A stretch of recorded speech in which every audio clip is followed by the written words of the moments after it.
Buongiorno. Hai fuoco? Freddo? Un po', dai che il fuoco surriscalda. Che l'ho fatto io stamattina. Bravo. Però non sei andato a portarti la legna? No, perché è sotto il sotto l'altro caminetto. Ah.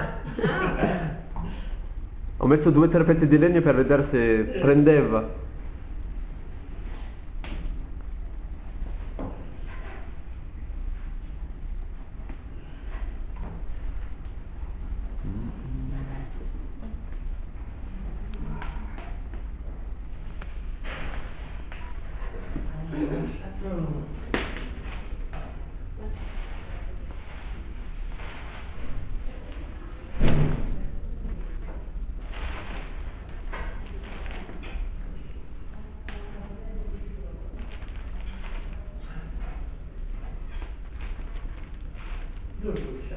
Sì, sì.